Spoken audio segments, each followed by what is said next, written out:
We often imagine awakening as a sunrise, soft, beautiful, serene. But what if it's not the light that meets you first, but the shadows? What if the first step toward enlightenment is not peace, but pain? Many speak of the awakening of consciousness like it's a golden ticket to happiness, a shortcut to bliss. But what if I told you that true awakening, the real raw kind, isn't about rising above your darkness? It's about walking straight into it. We've all heard the term awakening of consciousness.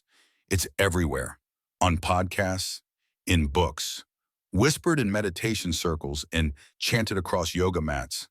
And maybe you're there right now in that strange, almost surreal space where everything begins to look different, where the veil of illusion is thinning and the world doesn't feel quite as solid or as simple as it used to. It's the moment when you begin to sense a deeper truth behind reality. The stories you've told yourself start to crumble. The roles you've played begin to feel like masks, and life once predictable and scripted becomes something else entirely, something sacred, mysterious. And yes, at times terrifying. But here's what no one tells you. Awakening isn't all stardust and serenity. It's not a graceful levitation into higher realms. It's not an escape. It's a descent into yourself, into everything you've hidden, avoided, denied, and buried. Because real awakening, it cracks you open. And when it does, it doesn't just let in the light, it lets in the dark too. When we choose to awaken, we aren't simply rising toward light. We're also opening ancient doors inside ourselves. Doors we thought were sealed forever. Behind those doors live the parts of us we've refused to acknowledge: our insecurities, our anger, our guilt, our unhealed wounds. This is the side of awakening no one wants to post about, the side that isn't aesthetic or comfortable. It's not the kind of transformation you can filter with a quote or capture in a meditation photo. It's the gritty, soul-shaking, ego-dissolving work of facing who you really are. Because the moment you start to see the truth of reality, you also begin to see the truth of yourself. Every insight peels back a new layer. Every breakthrough reveals not just light, but shadow. You start to realize, I haven't just been blind to the universe. I've been blind to myself, and here's where it gets even harder. Because we've been sold a myth. The myth says that awakening solves everything, that once you wake up, all your pain disappears, that you'll float through life in a bubble of bliss, untouched by hardship or fear, that once you align your vibration, everything will fall perfectly into place. But that's not awakening. That's avoidance wrapped in spiritual packaging. True awakening isn't the absence of pain, it's the ability to see pain clearly. It's not about fixing every problem, it's about learning to be present with them. It's not about escaping suffering, it's about understanding it. And for many, that realization is the first heartbreak on the spiritual path. They expected ascension, but what they got was dismantling. You don't rise immediately. First you unravel. And that unraveling, it starts with the ego. The ego, your carefully constructed identity. The voice that says, this is who I am. The voice that craves praise, fears rejection, and constantly compares. The ego doesn't like being questioned. It certainly doesn't like being deconstructed. But when awakening arrives, it doesn't feed your ego, it exposes it. You begin to see that the you thought you were, is just a collection of beliefs, wounds, desires, and defenses. And when the spiritual journey becomes another tool for the ego to say, I am more enlightened than others, awakening becomes corrupted. Because real awakening, it shatters pride.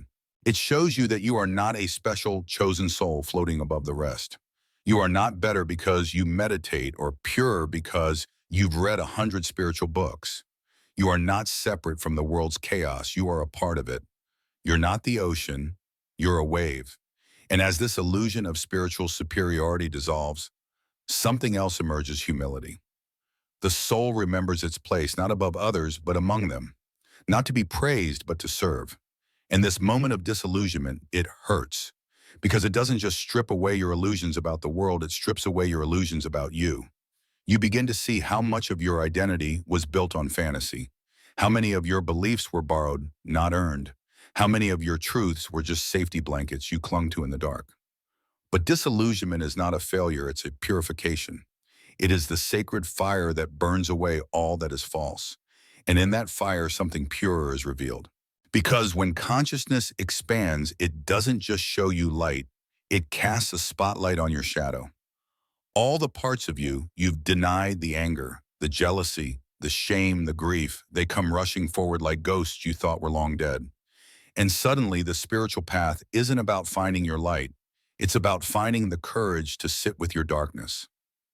This is what Carl Jung called the shadow, the unconscious parts of ourselves that we refuse to see, the traits we deem unacceptable, the memories we've buried, the emotions we've labeled wrong. But ignoring the shadow doesn't erase it. It just drives it deeper into your unconscious, where it quietly manipulates your choices, your relationships, and your worldview. And here's the paradox: inside the shadow lies your greatest power. Because the energy it takes to suppress your shadow is the same energy you could be using to transform your life. That's your chai, your prana, your vital force, and it's being drained by repression. So what if you stopped running? What if instead of fearing the shadow, you learned to face it? That's where real transformation begins. You see, shadow work isn't a side quest on the spiritual journey.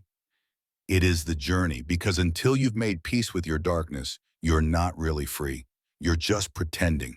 And when you finally confront that shadow, when you realize you are still capable of envy, resentment, judgment, arrogance, fear, it shatters your self-image. The spiritual person you thought you were is incomplete. But that's not a tragedy. That's liberation. Because when you stop pretending to be perfect, you start becoming whole. Your shadow will often show up in your relationships. That friend who triggers you, that partner who gets under your skin, that stranger who sparks irrational emotion. They're mirrors. The traits you can't stand in others are often traits you haven't fully owned in yourself. The reactions that catch you off guard aren't random. They're reflections. And if you're brave enough to look closely, they'll show you what you've refused to see. This is what Jung meant when he said, everything that irritates us about others can lead us to an understanding of ourselves. And that is the gift of the shadow. It doesn't just challenge you, it teaches you. So we've begun to see the shadow not as an enemy, but as a forgotten part of ourselves, a hidden reservoir of truth and power. But there's another layer to this journey, a deeper layer, one that demands even more honesty and courage, the way our shadow hides in plain sight, in other people. This is where projection comes into play, one of the most uncomfortable but enlightening mechanisms of the psyche. What we reject within ourselves, we often see loudly and clearly in others. That irritation you feel when someone is too loud, too arrogant, too needy, sometimes it's not really about them. It's about you. It's about the part of you that was once silenced, shamed, or denied. Carl Jung called this projection the unconscious act of transferring our repressed feelings, traits, or desires onto someone else. It's easier to judge another than to confront ourselves. But here's the hidden gift: what irritates us can become a mirror, revealing what's unhealed within. When you realize this, your relationships stop being battlegrounds and start becoming classrooms. Every person who triggers you is showing you something about yourself. When we start to recognize this pattern, we begin to shift. Instead of blaming others for our discomfort, we take ownership. We begin to ask, why does this bother me so deeply? What is this reaction really about?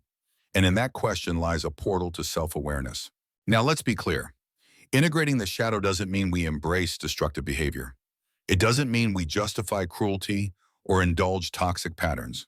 No, it means we acknowledge that these energies exist in us not as dominant traits, but as potentials. And only by recognizing them can we truly neutralize their power. The paradox is simple: what we resist persists, what we deny controls us, but what we bring into the light begins to dissolve. This is why facing the shadow is not just helpful, it's necessary. Jung referred to this process as individuation, the lifelong journey of integrating all parts of ourselves into a unified whole. Not perfection, wholeness. When we finally face our darkness, we stop being ruled by it. The anger we feared becomes a signal about boundaries. The fear we rejected becomes a teacher of courage. Every emotion, when seen clearly, becomes a guide. And something beautiful happens: compassion. Because once you've faced your own shadow, you stop judging others for theirs. You begin to see that everyone is carrying hidden wounds. Everyone is battling demons. Everyone is trying to heal. That includes you. But there is one opponent that resists healing more than any other. one force that disguises itself as truth, as pride, as certainty. That opponent is the ego. The ego is tricky. It wears many masks. Sometimes it tells you that you're not good enough. Other times it whispers that you're better than everyone else. It creates a fragile self-image that must be defended at all costs. On the spiritual path, the ego often masquerades as enlightenment. It says, "Look how awakened you are. Look how far you've come." But real awakening threatens the ego's identity. Because awakening dissolves the idea of separateness, the very idea the ego was built to protect. The ego wants to feel special. It wants to believe it has arrived. But true spirituality is not about status. It's about surrender. The mind conditioned for control fights this. It clings to labels, stories, identities, when I am this, I've achieved that, this is who I am. But these are illusions, shadows painted gold. The ego sees awakening not as liberation, but as death. Because to the ego, letting go of its identity feels like annihilation. Its world is built on certainty, permanence, and validation.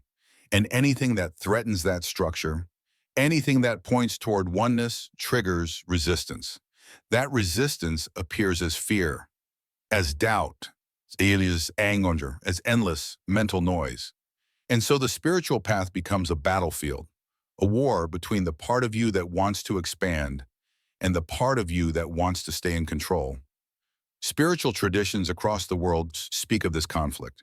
When Jesus said, "He who loses his life will find it," he was not speaking of physical death, but ego death, the surrender of identity, the letting go of everything false. To lose yourself in this context is not to disappear, but to merge.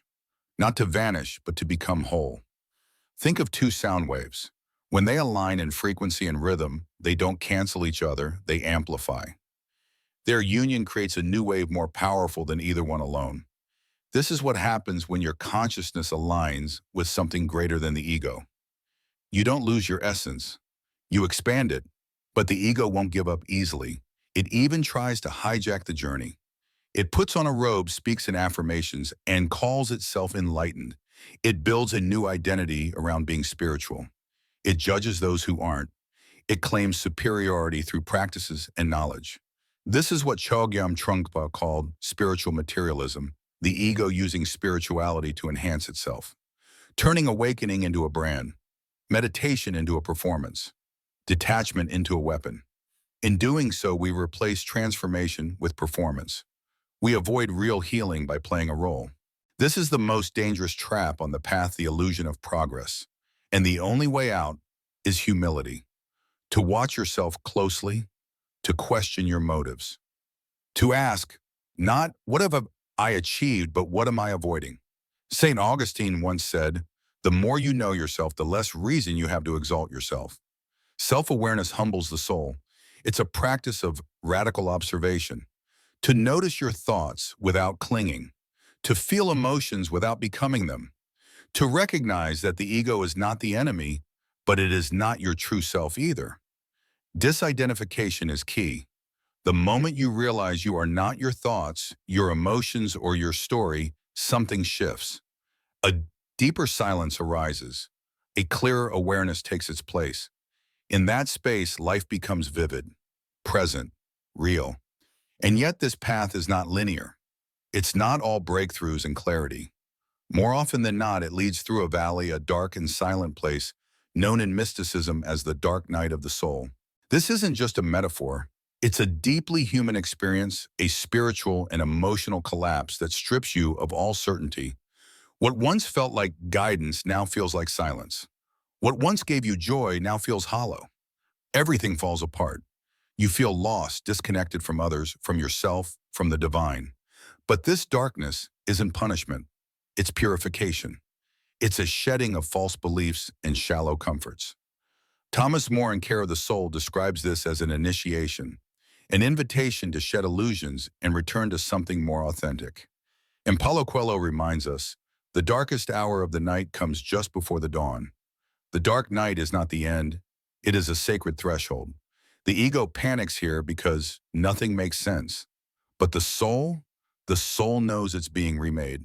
As we explored earlier, the dark night of the soul strips away the ego's illusions and plunges us into a deep inner silence. But within that silence, beyond the despair and confusion, awaits something sacred, the emergence of our inner light. It's a paradox, isn't it, that pain could lead to peace, that in the very heart of confusion, clarity is born. But this is the alchemy of the soul, where suffering doesn't destroy you, it awakens you. The anguish of the dark night doesn't come to punish, it comes to purify. Think of a caterpillar wrapped tightly in its cocoon. In that silent chamber of darkness, the old form dissolves. Its past identity is stripped away, cell by cell, memory by memory. And from that complete breakdown, a butterfly is born. Transformation always requires a death of old beliefs, of comfort, of the false self. In the same way, the soul, when it enters the darkness, is not being abandoned. It is being prepared. Prepared for expansion. Prepared to see with new eyes. To rise not as a perfect being, but as a whole one. Pain is the catalyst. Confusion is the invitation. Together, they force us to confront the truths we've buried beneath layers of conditioning. They reveal the limiting beliefs we've carried, beliefs that have kept us confined to a version of ourselves that no longer serves us. To cross the abyss of the dark night, we must first stop resisting it. Carl Jung said it best. What you resist persists, but what you accept transforms. When we fight the darkness, it grows stronger. But when we welcome it, even in fear, even in tears, it begins to loosen its grip. Acceptance does not mean liking what's happening. It means choosing not to run from it. It means allowing the sadness to move through you, letting the anger speak, sitting with the grief, listening to the silence. And in that space where nothing is forced, nothing is denied, transformation begins. You see, true growth is never comfortable, but it is honest. And it is in that honesty that light finds its way back in. What emerges on the other side of the dark night is not a perfect human, but an authentic one. Someone who has tasted the bitterness of despair and still chooses to believe in meaning. Someone who has walked through fire and learned how to carry the flame. But the journey doesn't end there. In fact, a new challenge often begins a temptation of spiritual superiority. As we deepen our spiritual practices, whether through meditation, study, or inner healing, the ego, always clever, always lurking, begins to wear a new mask. It whispers, "Look how evolved you are now. Look how far you've come." It's subtle, almost invisible. But slowly it creates a hierarchy in the mind, those who are awake and those who are not. This is where enlightenment becomes performance, where knowledge becomes status, and the ego, reborn in robes and mantras, starts climbing the spiritual ladder. Osho, in The Revolution of Consciousness, warned of this trap. He spoke of how the pursuit of enlightenment can become a competition, a race to some imagined finish line. And when that happens, the soul's journey is no longer a sacred unfolding. It becomes a marketplace of identity. We start comparing, measuring, judging, and hidden pride begins to creep in. Brené Brown, in The Gifts of Imperfection, explains that pride often emerges from fear. When we're unsure of our worth, we construct masks of superiority to shield ourselves from vulnerability. We project confidence to cover insecurity. We create distance instead of connection.